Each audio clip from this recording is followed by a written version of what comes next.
Hello, my name is Richard Green, and today we're going to consider how we can get top management to manage risk. Now, the thing about risk is that if you got up this morning and your organisation is still trading, then it's probable that your top management already have got a good idea as to what the risks are that that organisation faces, both the existing risks and the emerging risks.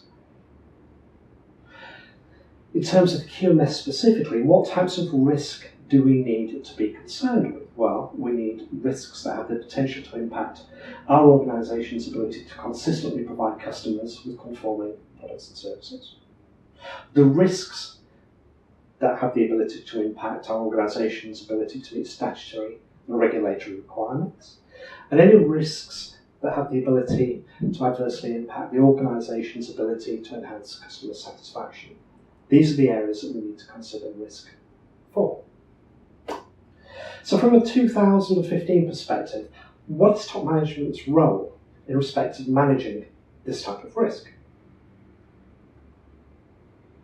Well, the latest version of the standard says top management are responsible for ensuring the effectiveness of their organisation's QMS and for ensuring that it achieves the intended result. So there's a very clear responsibility on top management to deliver against this requirement. So, top management need to be mindful of internal and external threats that could prevent them from achieving these system outcomes. But it's not just a case of considering threats. We know that within 2015, risk is actually potentially a positive thing. So we have a concept of positive risk. And in 2015, we call positive risk opportunities. So top management also need to be mindful of any opportunities which will actually allow them to deliver against the system outcomes more effectively. So top management also have an obligation to promote risk-based thinking in their organisation. Now, this doesn't mean to say that they have to do all the risk-based thinking themselves. Indeed, that's not what we're after here. But they do need to evidence that they support a risk-based thinking approach. So what is risk-based thinking? Well, let's take a closer look. One of the key changes that Annex SL has brought to management system standards is a systematic approach to risk. So when we're considering risk, we have planning actions around that. We have implementation actions, doing actions around that, check-in actions, and acting actions, implementation and improvement actions. And we refer to this as risk-based thinking, the systematic approach to the analysis of risk.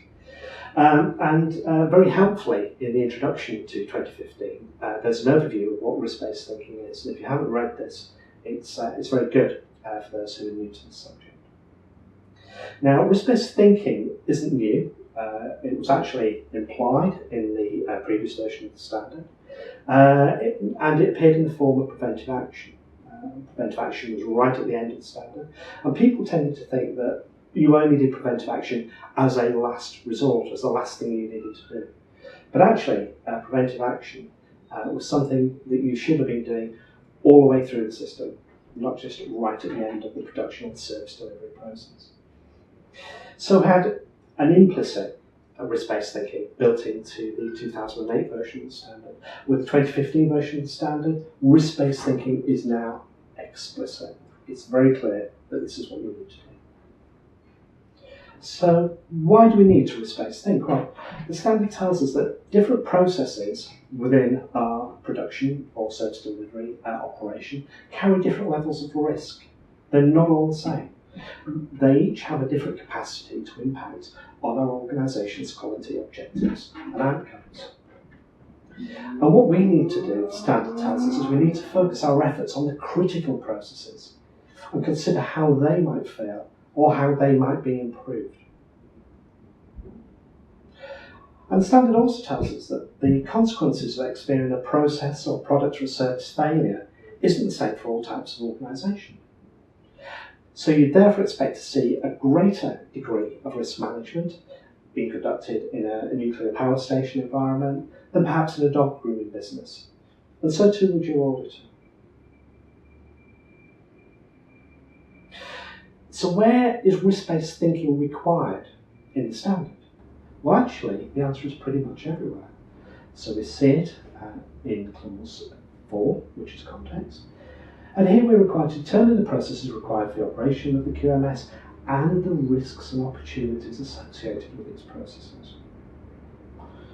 Clause 5, leadership. Well, here we see that top management have specific responsibilities in terms of risk and opportunities. Clause 6, planning. This is planning for the QMS. Clause 8, operation. Clause 9, performance evaluation. And clause 10, improvement. So pretty much throughout the entire standard, we're seeing requirements centred around risk-based thinking. So if these requirements are extensive, how can we ensure that top management actually embrace these? Well, if top management aren't engaged in respect of risk-based thinking and QMS risk in general, what are the steps you can take? For me, one of the most significant things you can do is you can point out the cost of quality failure. Many examples of quality failure, but perhaps one of the most spectacular one is BP's Deepwater Horizon, which has actually cost that organisation in the region of $43 billion. As well as financial costs, of course, you're looking at reputational costs and potentially even jail. And remember positive risks too. Top management will be interested if you can demonstrate your ability to reduce costs, or to eliminate waste, or to get products or services faster to market, and if you're producing new innovative stuff. Top management will always be interested in anything that impacts the bottom line, either positively or negative. So try to sell things in those terms. The final point is risk-based thinking. It's not optional. If you want to retain the standard, there are requirements in there around risk-based thinking. If you don't meet those requirements, then you risk losing your certificate. So, what are some of the practical things we can do in terms of introducing risk-based thinking? Well, the standard doesn't tell top management how they should go about risk-based thinking. It's kind of up to the organisation to decide how to do this. But ISO 31010 gives us good examples of how we might want to approach this topic. It suggests some risk assessment techniques, failure mode and effect analysis commonly used, cause and effect analysis, Delphi technique, so a whole range of potential approaches to the identification and addressing of risk within your business, and it's really up to you to decide which of those fits your organisation best.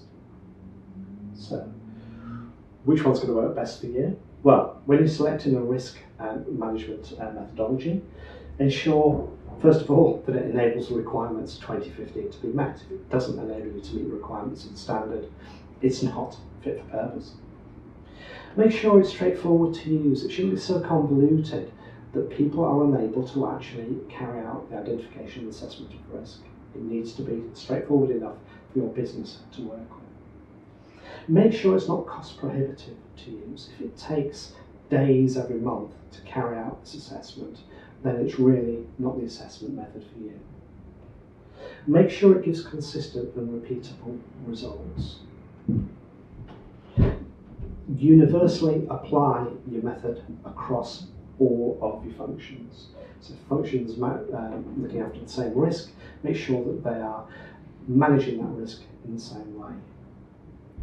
And make sure that there's documentation, training and support available to ensure that whichever methodology you go for is properly applied. Remember, risk-based thinking is actually everybody's business. Although there are specific requirements around promoting risk-based thinking which are assigned to top management, everybody has a responsibility to risk-based thinking. Risk-based thinking must become an integral part of the organisation's culture. It must just simply be the way we do things around here.